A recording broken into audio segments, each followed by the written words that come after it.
Hey, Dallas Wormman here, and I'm freezing in the Alaskan tundra. And I'm here to talk to you about worms and what happens in cold temperatures. So let's get started right away. Okay, I'm lying to you. It's actually about 90 degrees, and I'm burning up right now. But hopefully my suffering makes you a little happier. So what happens to worms in cold temperatures? Well, just like humans, they tend to slow down some. So you have to feed them less. All that food that you're putting in the summertime, kind of ration it out some.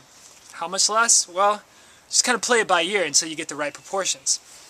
Now, in accordance with that, also the types of food you use might want you to change a little bit. You want to avoid feeding them things that might freeze so as to not make it too hard or difficult for them to eat. So things maybe like bananas or banana peels, or technically the rinds of most fruits might freeze during the winter time. So you might want to avoid that. In addition, what happens to temperatures? I get this question a lot, like what do I do to keep my worms alive? Well, remember this fact, especially with red worms. If your bin is below freezing in the ground temperature, your worms will probably die.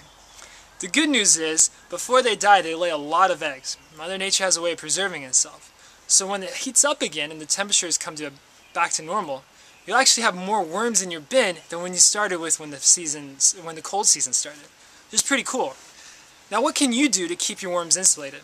So you can put them either by you can put them by your heating sources. So if you have to keep it outside, maybe like the heating vent of your dryer, that could work. Keep them in your basement, or keep them close to your home in your garage. These are excellent choices that will keep the worms alive during the winter time. Furthermore, if you feed them shredded newspapers, that's typically a great thing during the winter. It's easy for them to eat, and also it can create a layer of insulation on top of the worm bin, and that can be great for them.